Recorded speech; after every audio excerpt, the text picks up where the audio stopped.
Welcome back to Ox Tools. I'm Tom. So it's been a little bit, so I think we have a Meatloaf episode for all those patient viewers out there. Got a few things to show you. Been busy around the ranch. It's that time of year. We're working on roads and fences and spraying things, spraying different things, and also we built another steel building on the property. And don't get too excited. It's not for me. It's for my wife, for her art studio, to consolidate her art stuff all in one room or one area. So now at some point in the future it might be mine, so who knows, but for now it's hers. And we've been setting that up, doing the electrical on it. I've been doing all the electrical, and it's been taking up a bit of my time. But thanks for hanging out and being loyal viewers. So let's get to some meatloaf. So first up, we've got a flea market find. There's a little local flea market up not too far from here, Diamond Springs, and I walked by a guy's booth, and what I saw in there is let me just pop one loose here. I saw one of these handles in there, right? And I was like, what the, actually, let me grab a different one here, because the bigger ones have, that's the one I saw. See, it has a metal thing in the end. So what I saw is this, stiletto. And this is an old US brand, and they're still, I think they're still around in some form. They make carpenter's hammers, but they made a bunch of different stuff, files and forge tools mainly. And I've never seen a set of stiletto wood chisels, okay? So anyway, I saw this in there, and then I was like, what the heck is that, right? So, you know, it's out of context with these conical socket chisels, right? So what the heck is that? Is this some kind of punch or what? And then I was looking at that, what's going on there? I had no idea. Then I poked around a little more, and I found one of these in that same box. Now I lucked out. It looks like I got the what appears to be kind of a full set here, but they got a little problem in that this plastic, and this is that plastic. If you get a drop of acetone on this, it probably melts this whole handle. But anyway. It's got a little problem here. I have to figure out how to reattach these in a good way, right? And so I'm not quite sure what I'm going to do. Now the inside of this, you might be able to see in there, it's not exactly smooth, right? And you can see that there's some striations on there where, you know, maybe that was hot when it went in there and it kind of cured or whatever.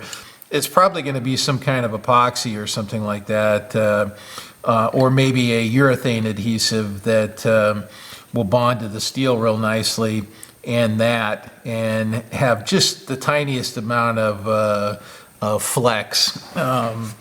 So I haven't quite decided yet how I want to do that, and then obviously these need somebody did a kind of a poor job sharpening those. But anyway, that was a cool find, so I'm going to fix those up and kind of rehab those a little bit. So my assumption was this 1.25 inches or whatever had the most hammering going on with it. So yeah, I think they're all loose. Yeah, they're all loose.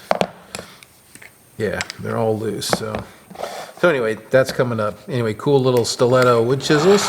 Next item. This caught my eye, and this is it's a predecessor to the X-Acto knife. Now I didn't look this up. This is Stanley 28901 retractable knife. What caught my eye was this cute little knob here, right? And you guys know how much I like a good hand wheel or thumb wheel, right? But this one, if we loosen it up a little bit, push it forward, we get a nice X-Acto-like blade. Now, I only have one blade. Now, I sharpened it, so it should be pretty good now. And it should be pretty good. But, so either I have to find some blades or do something. Oh, the blade's got a number on it too. Okay. Well, that would be a good start. Is now the only problem, oh, no, you can get it out, okay, without taking this apart. All right, so the blade is a 28-112 blade. So I'll look that one up online and see if anybody still makes any of those. But it just felt nice in the hand, for one, right? I mean, to me, let's see, let me get it, fumbling around here, stand by. Okay, that might be it. Nope. All right. There's a little hook in there somewhere. Maybe that's why these weren't very popular. All right, well, I guess I need somebody smarter than me to figure this out. Actually, let's just do this, because you guys are probably going, well, what's inside? Take it apart. See, look at that nice knob, right? Nothing else. I got the knob. Okay, so it's got a little bump. It's got a little bump that you're trying to fish in there, and boy, that's not much of a click to feel when you go in, but there it is. Maybe if I clean that real good and well, I mean, it all boils down to, can I find some blades, right? If I can find some blades, I'll buy a pack of blades and try it out. It's just got a nice large grip for big meat hooks like this, and it caught my eye because of the knob. So, all right. So while we're talking about cutting blades, we got a few more cutting type things here. Let's see here. So these are wheels for tubing or pipe cutters, and if you've had to go buy one of these, then you'll know why I bought these, just to have around. I think these are 20 or 30 bucks a pop to get a new blade for your pipe cutter, and this whole lot that I bought from this guy was 30 bucks, and you'll see all the stuff here. So anyway, I grabbed those four things, and I'm not sure these are, I think these are made by Reed. Yeah, Reed. But I think between Reed and Rigid, the axle size is the same. And even if it isn't, I don't really care, because I know a guy that can probably make a bushing if it needs a bushing. But so that's my story, and I'm sticking to it. So anyway, blade thing. Circle Death spinner. If you've ever used one of these in the drill press, you'll know what I mean. Somebody's got the blade in there the wrong direction. That radius is supposed to be in line with the drill bit. If you turn these slowly and carefully and choose your battles with them, these are pretty handy. What makes them kind of nice is the adjustable nature of them, so you can cut kind of oddball circles and things like that, and they're user serviceable, sharpening them and stuff. Anyway, I have a couple of these, and I have kind of a love-hate relationship with them. I don't really like them that much, but man, when you need one, you kind of need one. So anyway, nearly free, right? So. And then, let's see what's next here. What should we show next? Let's do ruler-like things, or scale-type things. We have a a fairly, and hopefully the image does this justice. This has a nice patina on it of wear from whoever had this. And this one's kind of an odd brand here. It's a Sandow. Okay, never heard of them. Sandow Tool Company in New York. And kind of a nice machinist ruler or scale, whatever you choose to call them, whatever the pedantics are calling it today. And then here's a peck. This is kind of a more modern brand here, and this one's got very sharp, crisp edges, so I don't think this ever saw any use. Anyway, I just buy these. Oh, these guys are in California. Huh, interesting. I just buy them because if you just leave them laying around the shop, sometimes you can find one when you need one if you're not wearing your apron. So those are cool. I'm going to save this one for last. This one's pretty interesting here, and I'm kind of curious to see how this cleans up. This is a folding, old school folding ruler or tape measure, or anyway, it's got some rust, but it's all there, and it seems to work. It's not totally frozen and not totally corroded into oblivion. So what is that? That's 2 feet, about 2 feet. Yeah, 24 inches. What caught my eye here is it's made in Germany. So what I want to do is put this in some of that Bozo rust remover that I made. Actually, maybe we'll do that. Let's put this in a position here that.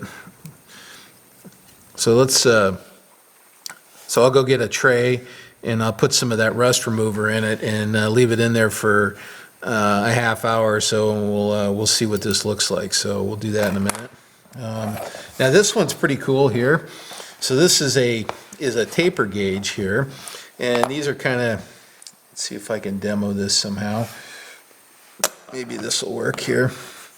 So if we wanted to measure that space that's under there, what we can do is use a taper gauge like this, and we shove it under there until, so it's between 1/16 and 3/64, that space that's under there. Okay, and they're kind of nice for measuring gaps, right?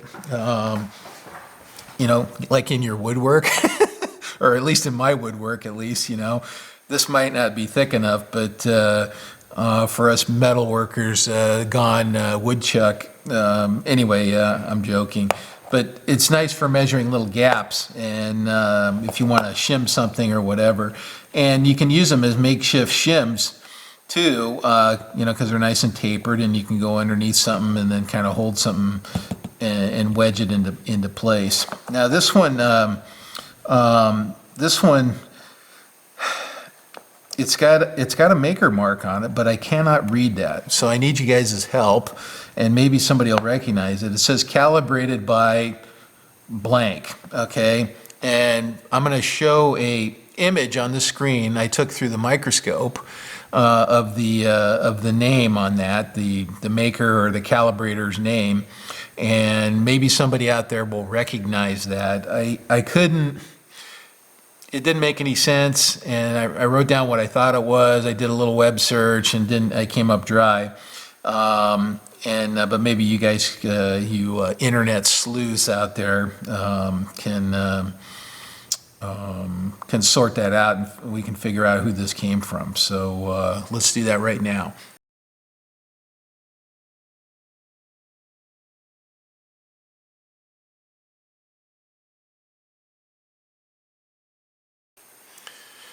So if you recognize that name or you know that name, put it in the comments somewhere, and that would be very helpful. So let's go get a tray, and we'll put some Bozo rust remover in it for this guy here.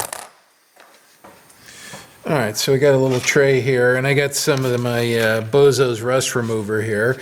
And a couple episodes ago, I on the K&T cleaning videos, I showed the recipe for this stuff. And anyway, a few people have commented back, and they've tried it, and had good luck with this. So let's sit and watch this and see what happens. Anyway, I'm going to set this aside and continue shooting some video, and we'll come back to this and see what it looks like. So, all right, these next couple of items are Starrett. So this was a protractor that was in that same box of stuff. I found the protractor first, and the knob was in place, but the ruler for it was missing, the little narrow rule. Anyway, I kept poking around in the box. I kept going back to that box, believe it or not, because I kept finding good stuff. And I found the ruler for it. So that's complete now. And I already have one like this, so this will go in my little trade bucket, and somebody will get a hold of that. And then there was one trammel of that style and one trammel of that style. And I believe these are potentially, this one's, I'm pretty sure, oh yeah, even says this is a Starrett, and I believe this is a Starrett too. Now, when I first bought some trammels, yeah, I don't think this is Starrett. It's got an aluminum knob, so it's probably a General or some other brand or whatever. When I first bought trammels, I bought this style here because I liked the this adjustment that tips the leg, and it has a pretty large range of motion, right? For setting this. So when I was doing a lot of sheet metal work, for those of you that don't know, I served a sheet metal apprenticeship way back in the day, and we had to build transitions and duct work, and lots of circles and arcs and things like that. So having a good set of trammels as trammel points was useful. Now the bummer was, and I didn't even think about it, it was like I don't know, how old was I, like 21 years old or something like that? I can't remember, that's quite a while ago now. This uses an oddball size bar in here, right? And when you get out to your longer lengths, it's pretty hard to come by a long piece, nice piece of this kind of flat bar. So anyway, I rethought it, and I ended up with this style, which is much better because this will grip you can use a piece of 1-inch tubing or a piece of pipe, a piece of conduit, whatever you can get your hands on. And it clamps to that and has quite a large range of motion where this one doesn't. So if you're going to get this style. And General makes these, they're pretty reasonable. And the way you do your fine adjust, I don't know if you can see that, but this point is ground on here eccentrically. You see that? So you have less range of motion, but in practice it really doesn't matter because you get it close to your measurement that you want, right? And then you just dial it in the last little bit and then lock it down.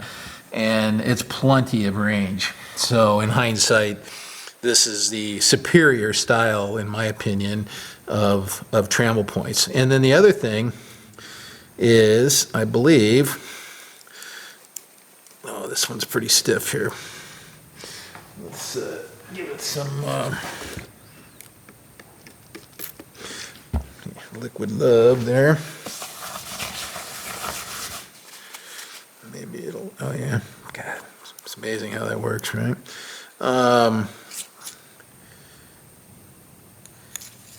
Yeah, this, I think this screw is slightly mushroomed over from banging around, but you can put a pencil in these too. So if you're laying out on paper, it's useful to be able to stick a pencil in there. I guess I got to file that a little bit. I suppose I could have just described that, huh? Instead of trying to demonstrate. But you guys like that. You like watching me fumble around a little bit, right? So part of the entertainment value here. So okay, so a couple of Starrett items and potentially Starrett. So I got I got mismatched pair there. So All right, so the next couple of items we got, let's do those. Let's do these first. These are just kind of a old school plumb bob here. Not sure who makes these. These are 8 ounce, number 171. I don't, removable tip.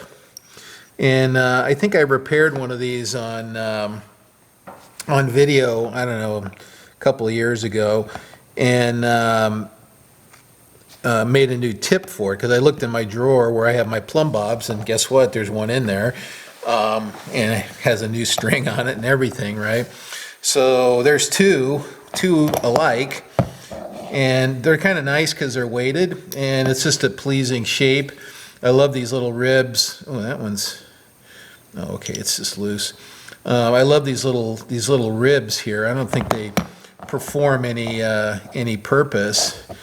Maybe, I don't know, what are they? They're 90 degrees apart. Well, I can't think of any reason that I would put those on there.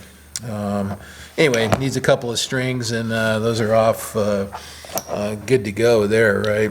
Now, I have a little plumb bob collection, as you might imagine. Not much of a stretch of imagination there, right? And I already have one of these, so I'll probably keep the best specimen, or maybe 2, or maybe 3. I don't know. We'll see, and I haven't decided yet. But more than likely, these will end up in the trade bucket, so the horse trading bucket. Now, this is pretty cool here. This is a little gram dynamometer here that still works nicely, and this is used for measuring, this is kind of watchmaker stuff here, measuring very small forces in either direction. You know, this could be literally, this could be trigger pull, right? And there's 50 grams, 100 grams, goes to 150 grams. These are like stupidly expensive if you got to buy one. So whenever I see one, is that a secondary pointer on there? Oh yeah, it does. Okay. Oh yeah, it has a max pointer on it that I didn't notice before. The crystal's a little jacked up. I tried cleaning it a little bit, but without success. But it's still readable, and it has somebody's calibration sticker on that. What's that logo? Is that a tennis guy there? Kind of looks like a tennis racket or a ping pong guy or something. I don't know, some meaningless code, KM17, who knows what the heck that is, right? So if you work for that company, you probably know what KM17 is, right? It might be a model number for a product or something like that. SE Labs, National Bureau of Standards, traceable. Oh, yeah. Interesting. Well, somebody was serious, right? Okay. Anyway, a little gram dynamometer, and then let's see what else. All right. So the next couple we got here are a couple of Starrett items here. This is a little 0 to 1 mic here that is almost too far gone, but I think it can be rehabbed, and I'm going to do a little cleaning on this and maybe lap the anvils. And but it turns relatively smoothly. So and this has this is pre ratchet and thimble break on this one. So this is when you relied on your twiddly fingers to get consistent measurements. So that'll probably clean up nicely. Once again, you know, all this stuff was really cheap, so it's like, you know, this poor micrometer, it needs a home, right? Give it to, clean it up, give it to some kid, whatever. And here's a level vial, okay, just waiting for somebody to make a little level base for it, right? So this looks like a 98, a Starrett 98 style level vial. And this is probably I don't know, 6 inch or 150 millimeter level, maybe an 8-inch even, something like that. But it's got the cover and it's still there, right? So once you have this is the difficult part here, you can attach this to anything that you want pretty much, right? You know, boom, screw adjustment, calibrate it, and you got a level, right, of any flavor that you want. So anyway, that's kind of cool. And then we got some mechanic tools. I'll go through these real quick. And let's do the wrenches first because I want to talk about this a little more. This little Proto, little 3/8 here. I didn't see this. Somebody somebody abused it a little bit. It's got a name on it. I can't read it. And this is a little Plumb 5/16. That's a little cutie there, right? Look at that. And 1210. And then a Proto flare nut, 7/16 flare nut open end, which is kind of cool. Okay, now this one's kind of neat. Let's pop that. There's nothing special about this. This is just an older snap-on pin lock extension. So as opposed to, I don't have one handy here, the ball lock. Now this one's seen some use here, or it might be sloped like that on purpose, but these are more secure, these pin locks. And this one goes all the way through, so this is an older style here. But when it kind of can't fall off, or you're working up on a top of a missile or a airplane or something like that, and you don't want the socket to fall off or the extension to fall off, you use these pin locks here. So now this one's kind of cool. I like this one. So this is a Williams, J.H. Williams, and it's an old ratchet, pretty old. Don't know how old, but this, what do I want to say about it? Is cool. I just love the styling of this, and in particular, this selector knob here, right? And this is real Art Deco looking here with these lines in it. And, this is kind of an old school type ratchet. Snap-on made some like this. Everybody probably made them, but I've never seen a Williams like this.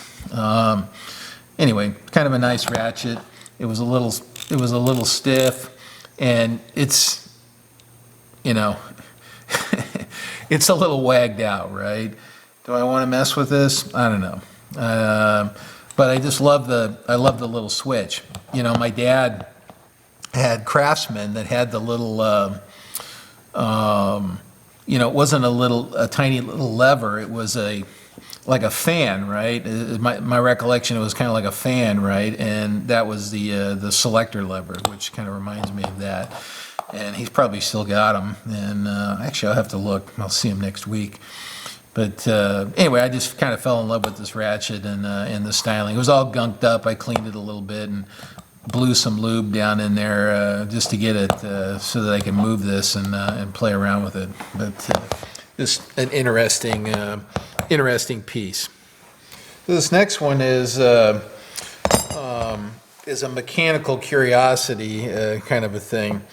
And I got this from my friend Jeff Tiedekin, the Yeti man, who I got the Kearney and Trekker from. And this was in the pile of tooling that came with that.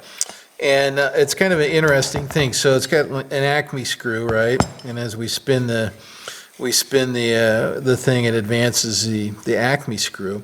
But what's unique about this is if we pull that, now we got a fast adjust, and now we're back on screwing here. We're back on advancing with the screw. Anyway, I wanted to share this little mechanism because there's been many times where I wanted to do something like this, where you have a quick adjust, a vice jaw or like a drill press vise or a saw vise or something like that, right, where you need a quick adjustment over a large range, right? And what they've done here is actually pretty simple.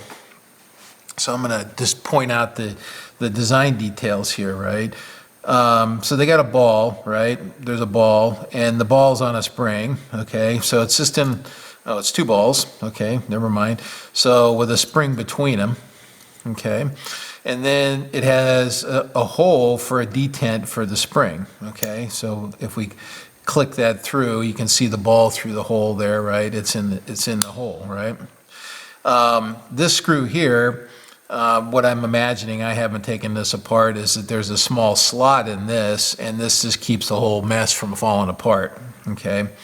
And then what they've done is they've got half of a nut in there. They've taken a nut that fits this, and they've just cut it in half, is what they've done.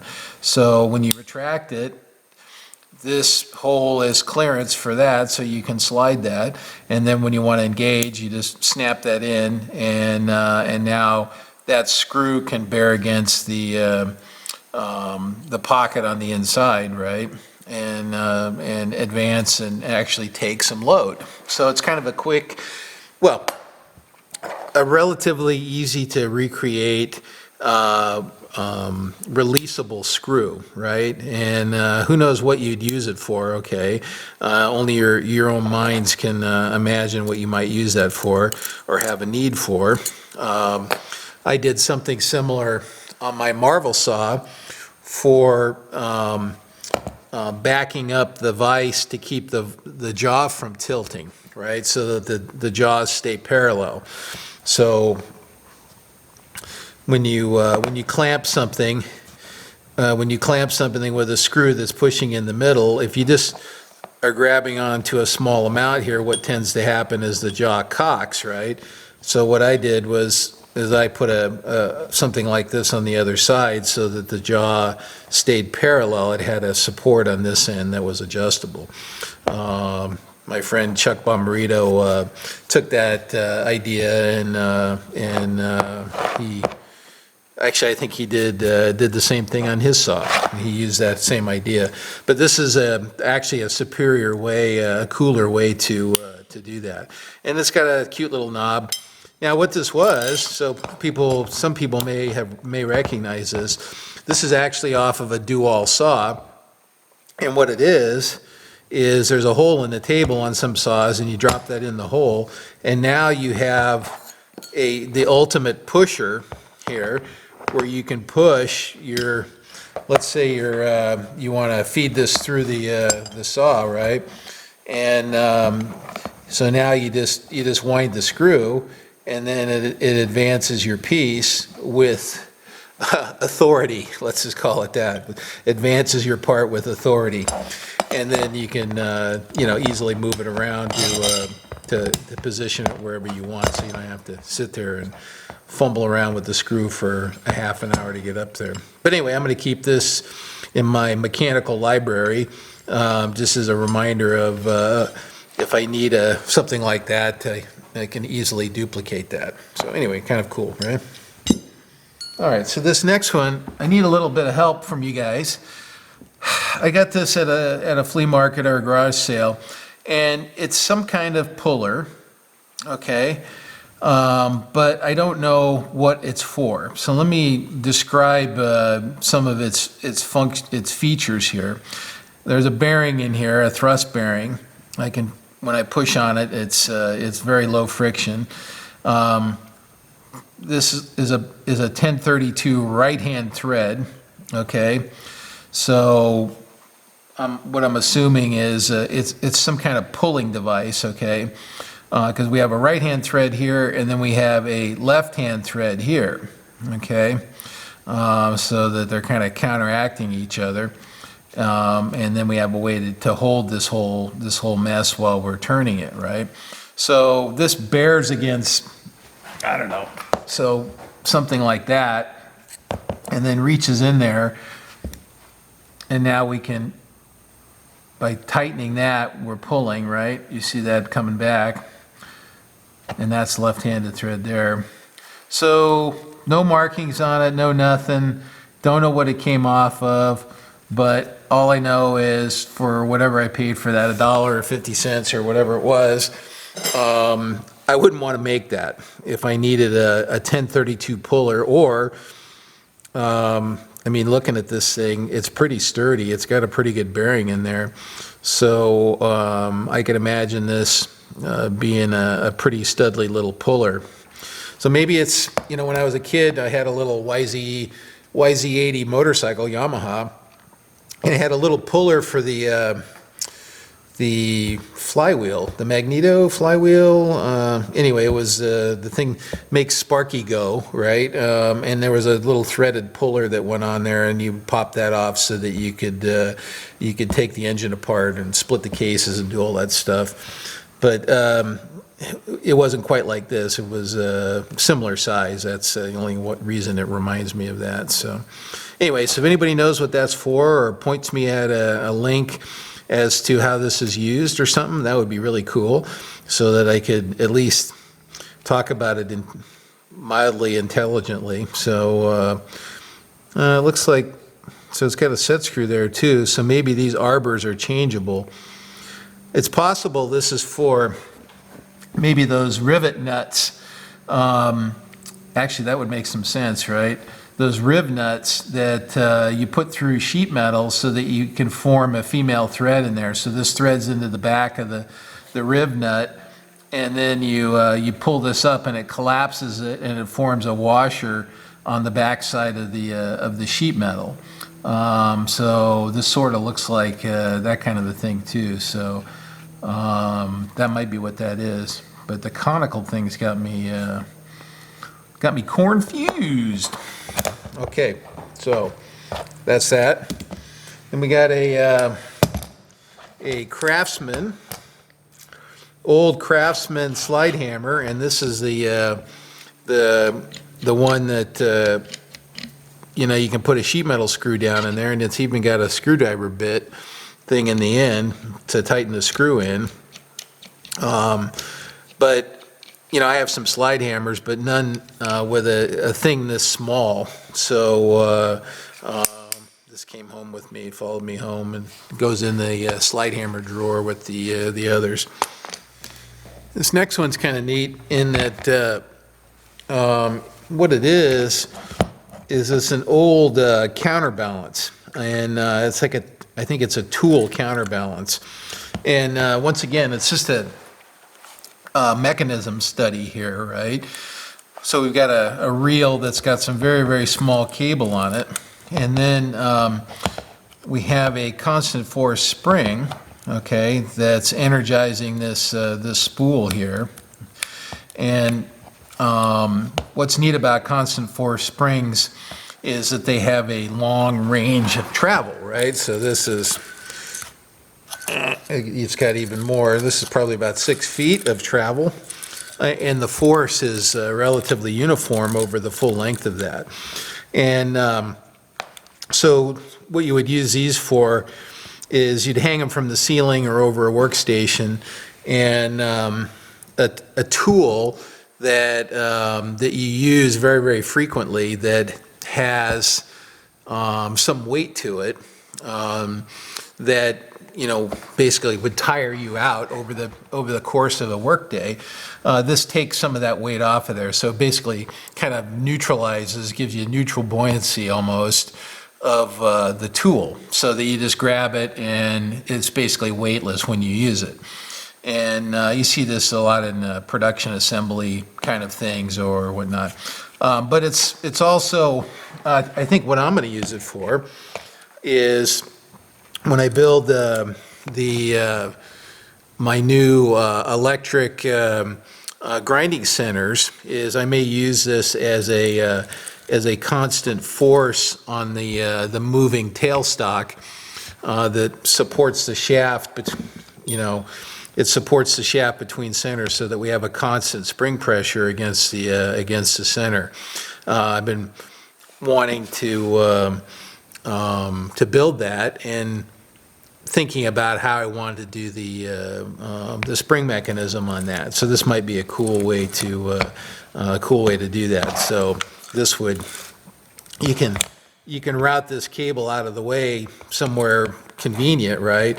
And all that's there is this little cable, right? And gives you a kind of a constant force. I don't know, I'm going to say this is 2 pounds or something like that, maybe a little more, 2, maybe 3 pounds, something like that. I suppose we could figure it out. But anyway, constant force tool balancer innards so that you can kind of see how it works, right? It's very smooth, very clever, very simple, right? So the way we like it. Okay, this next one, pretty exciting. This comes to us, or me, from a viewer named Colonel Angus, otherwise known as Jonathan. And anyway, he went to a small shop, and this, anyway, he ended up with this sign, and he thought I might like it, and he was right. I do like it. I think it's cool. It's nice shop signage here, right? And it's an official sign. It's made out of brass, and it's got raised letters, and this it's probably paint. I don't think that's enamel, but I'll ask my friend Thomas Utley, who makes signage like this and nameplates and whatnot, how this was made. But yeah, everything, even the signature is raised. So anyway, Jonathan, thank you for packing that up and sending it to me. It's pretty awesome. And we'll find a cool place in the shop to hang that up. And then hopefully when you're watching the videos and whatnot, you'll spot that in the background from time to time. So thank you very much. So a couple of months ago, I invested, anyway, I got the wild hair that I wanted some stone chipping or carving or stone working tools. In particular, a couple of chisels or points for working some of the rock or working rock. And the idea was that as part of the road repairs that I'm doing on my property, there's some large rocks that have kind of protruding points in the road, right? So there's a couple ways you can deal with them, right? And you can dig them up, and but that's an interesting chain of events sometimes. Sometimes they're small and sometimes they're quite large. The other is you can kind of knock the tops off and then put a layer of gravel over it. So as long as you don't have any kind of protruding points, right? Well, anyway, I have some of these protruding points around, and I said, oh well, this is a good excuse to buy some cool stone chipping or carving tools. And then these are from a company in Vermont, Trow and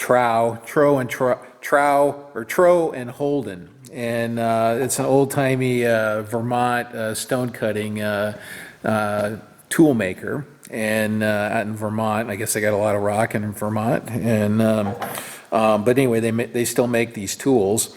And actually, I gave them a little bit of grief, right?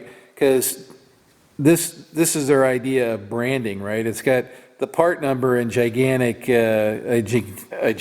font, and then it just says T&H. And I'm like, dude, put your website on there. I mean, if this was laying on the side of the road, I wouldn't even know who made this, right? I'd have to search and figure it out, right? And they're like, oh yeah. Well, anyway, they have one of these old school dot matrix type pecker printers that for marking their tools. Anyway, why did I call them? I forgot why I called them. Anyway, it didn't matter. Anyway, I ended up talking to them on the phone. Super nice guys and kind of old school folks. And now what makes these kind of interesting is they're carbide tipped. Okay, and you can kind of see the carbide there. And that's why I went with these guys, is I really wanted something that was carbide, right? And because some of the stuff that I'm chipping is quartz, and as you can see, it's munged up the steel. And I kind of like their grip too. Now, all that lead up is to this one, who's now this is this this has got this long, broad point here, and it's got a radius on it, so it's pretty durable. This one is for, or was, it kind of came not to a sharp point, but a very kind of the smallest chisel, so it's more for detail work, right? Well, some bozo was using this to knock the top off rocks on his road, and he grenaded the carbide that was in there. Now they offer rebuilding services for those bozos out there that buy their tools, right, and abuse them. I don't know who that would be, but some of the people that they sell their tools to are slightly handy and may be able to effect repairs themselves. So this is me removing the old carbide from this that was grenaded. Now I got to get a chunk of carbide that's 3/8 of an inch thick, about 10 millimeters thick, and maybe that long, maybe 3/4 of an inch long. So I'm gonna go on Centennial Carbide and see if I can find a piece of carbide to repair that, and then silver braze that back in, and then diamond grind a facsimile of the point that it came with previously. Now the blown up pieces are you can't use them to re-engineer what the tip looked like, but I'll probably go on their website and take a look at it, and so I have some idea of if I can find their website again. Anyhow, so confessions of a tool abuser there. So anyway, that'll be a little repair coming up, and we'll fix that up. And these are not cheap, by the way, so I have some incentive to fix that. So to honor the effort that they put into making these. So anyway, it's so dang cold here right now that this stuff is needed to be warmed up a little bit. I've been coming back and forth to this to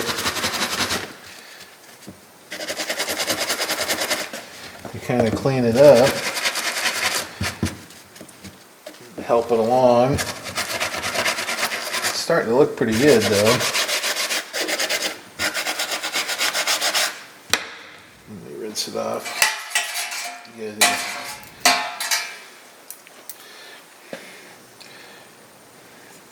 Yeah, it's even behaving itself a little better. Obviously, we're going to lube those up nicely, and once it's clean. But let's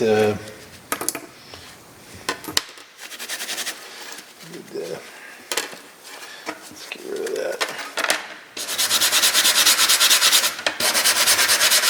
Oh yeah.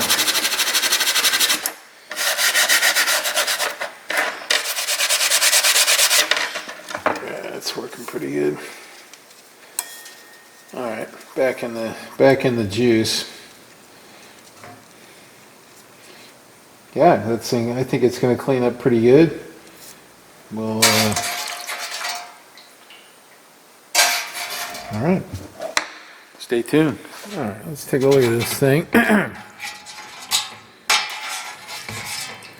So I've gone back and forth a couple of times, and hitting it with letting it sit in the solution, and then hitting it with the stainless scratch brush, and it's cleaning up pretty nice actually.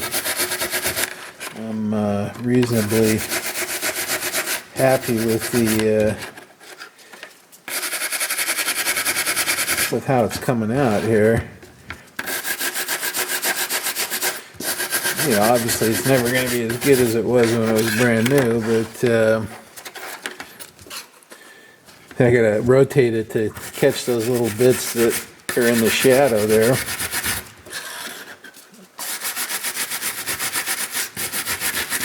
You see the stuff comes right off once the solution starts doing its job. A little bit of mechanical and a little bit of chemical action. But I think I'm going to let it sit in here, I don't know, overnight or something like that to get down in those deeper pits that we're seeing there.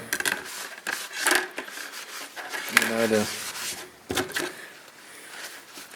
let's see, where's the, yeah, there's the maker mark right there. There's no branding on it. This says made in Germany. I haven't seen any yet. Yeah, Germany there. And yeah, see, there's some heavier pitting there. Yeah, but see, it comes up. It comes up. Yeah, I think we just need to let it sit in the juice a while longer. Let's see here. So it fits in the thing. All right. Well, we'll look at that next time. Anyway, thanks for watching. That's about all I got right now, gentlemen and ladies and gentlemen. And I will see you next time on the YouTube. Thanks for watching.